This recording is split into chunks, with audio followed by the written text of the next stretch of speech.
Hello guys, আসসালামু আলাইকুম। আশা করি সবাই ভালো আছেন। তো আসলে আপনারা এগুলা কি অনেকেই জানেন আপনারা এগুলো আসলে কি। এগুলো আসলে তালের আটি বলা হয়। তো এই তালের আটির আসলে গাছ কলম অটোমেটিক হয়ে গেছে, দেখতেই পারতেছেন। তো আমরা এখন এই গাছ কাটবো, আসলে কিভাবে কাটি দেখেন ভিডিওটা। আর এবং এটা কিভাবে খেতে কতটা মজা। খুব সুন্দর তালের আটি দেখেন। হ্যাঁ, কঠিন মজা এটা।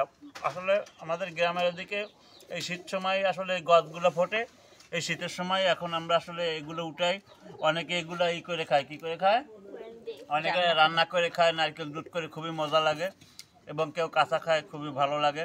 তো আমরা ওই পাশে উঠেছি, সেটাও দেখাবো ইনশাল্লাহ। ভালো লাগলে ভিডিওটা একটু শেয়ার করে দেবেন। ভালো থাকবেন, সুস্থ থাকবেন। হ্যালো গাইস, তো আমরা আসলে এই কটা কাটিছি কলাম তালের আটি আপাতত।